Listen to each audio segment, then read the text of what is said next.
오늘 본문 말씀은 누가복음 21장 37절에서 38절입니다. 예수님은 사역을 시작하면서부터 그 당시 종교와 정치 지도자들에게 주목을 받게 됩니다. 왜냐하면 예수님의 가르침이 당시 주류를 이루었던 유대교의 가르침과 부딪히는 부분이 많았기 때문입니다. 대표적인 예를 들면 유대교의 분파인 사두개파와는 부활 사상이 부딪혔고, 주류였던 바리새파와는 성전의 개념, 안식일 개념, 정결예법, 천국에 관한 개념, 11조 개념 등등이 부딪히게 됩니다. 그런가 하면 당시 로마에 의해 왕이 되었던 헤롯도 예수님을 적대시했었는데, 그 이유는 예수님이 헤롯을 여우라고 표현하며 그의 업적을 폄하했고, 무엇보다 민중들이 예수님을 왕으로 추종하려 했기 때문입니다. 그 당시 헤롯은 유대인들의 관심을 얻기 위하여 성전을 건축했었습니다. 이처럼 예수님의 가르침은 그 당시 정치와 종교 지도자들에게는 환영받지 못합니다. 그러나 일반 백성들에게는 크게 환영받는 것으로 성경은 증거하고 있습니다. 그렇다면 예수님은 과연 무엇을 가르치셨을까요? 예수님의 가르침의 중심에는 언제나 율법이 있었습니다. 이것은 당시 유대교와 비슷합니다. 하지만 예수님의 율법 가르침에는 언제나 백성들의 삶의 자리가 함께 있었습니다.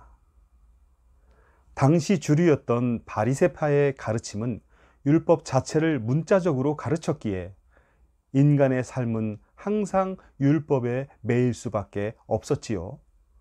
즉, 율법 조항 자체가 사람보다 먼저였던 것입니다.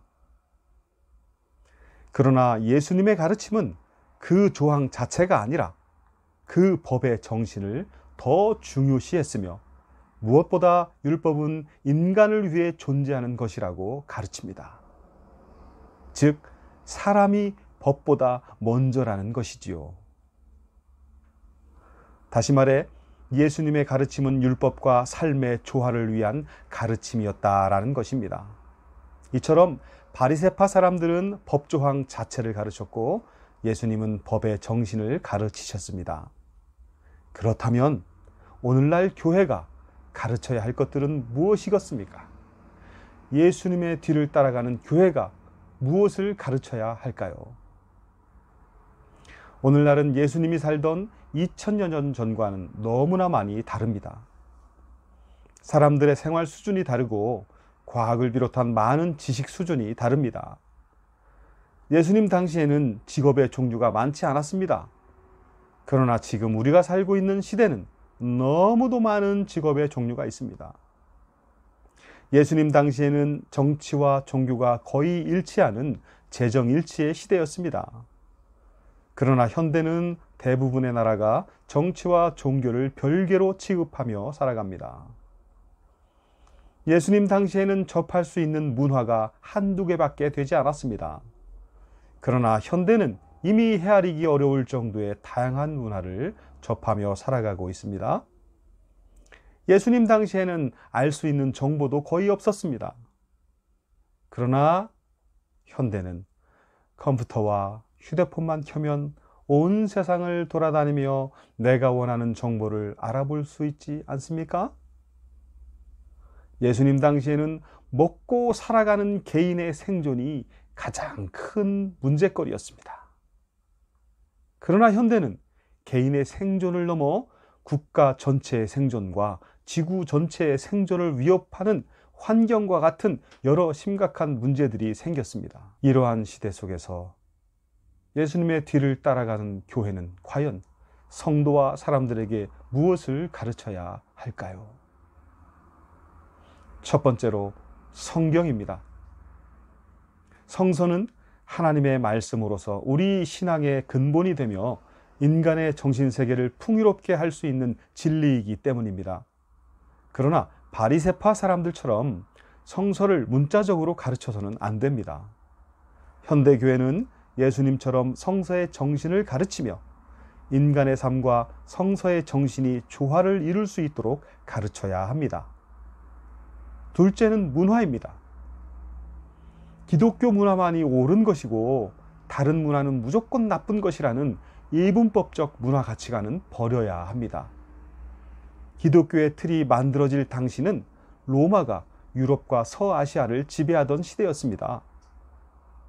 때문에 알렉산더 대왕에 의해 만들어진 헬레니즘 문명이 로마가 지배하던 지역과 국가에 전파되어 그 지역의 문화와 혼합을 이루게 되었습니다.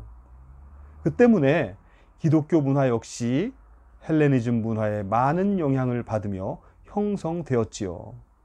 그렇기에 기독교만 옳고 다른 것은 그르다는 이분법적 문화 가치관은 옳지 않은 것입니다. 그렇기에 현대교회는 다양한 문화를 인정해야 하며 그 문화들 가운데 하나님 나라를 심을 수 있는 문화 소통적 가치관을 위해 다양한 문화를 배우고 가르쳐야 하는 것입니다. 세 번째로 생태와 환경입니다.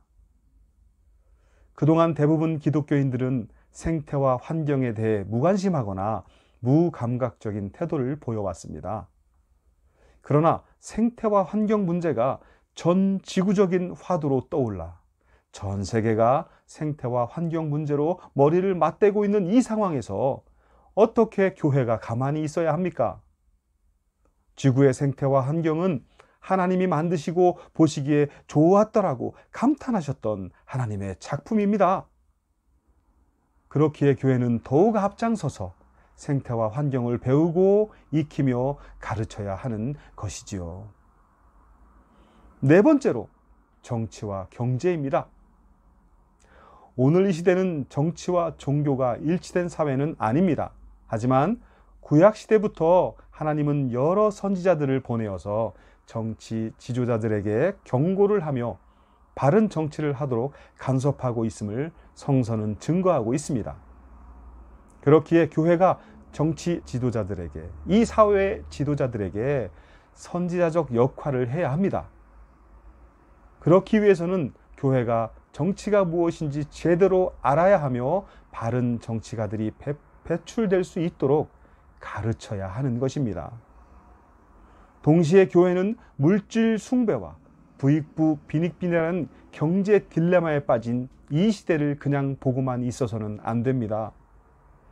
이러한 경제 딜레마는 잘못된 경제관념으로 인해 생겨나온 것이기에 교회는 바른 경제관을 배워야 하며 성도와 사람들에게 바른 경제관의 가르침을 통해 딜레마로부터 회복하기 위한 노력을 해야 하는 것입니다. 여러분, 오늘날 교회는 개인의 구원이라는 부분에만 초점을 맞추어서는 안 됩니다. 예수님의 가르침은 율법의 정신을 통한 영혼 구원과 더불어 그 삶의 자리까지 나아가고 있습니다. 그렇기에 이제 교회의 눈과 마음은 영혼과 더불어 사람들의 삶의 자리를 향해야 합니다. 올바른 정치와 경제가 실현되는 삶의 자리, 아름다운 생태와 환경이 회복되는 삶의 자리, 다양한 문화를 통해 하나님을 찬양하는 삶의 자리, 바로 이런 것을 바라보아야 합니다. 바로 이것이 예수님의 가르침 사역을 오늘 이 시대 속에서 새롭게 구현하는 것임을 깨달으시고 이 세상에 세워진 모든 교회 가운데 이러한 가르침이 있기를 위하여 기도하시기를 바랍니다. 성령께서 이러한 가르침 사역을 잘 감당하는 교회가 되도록 이끌어 주시기를 기원합니다. 아멘.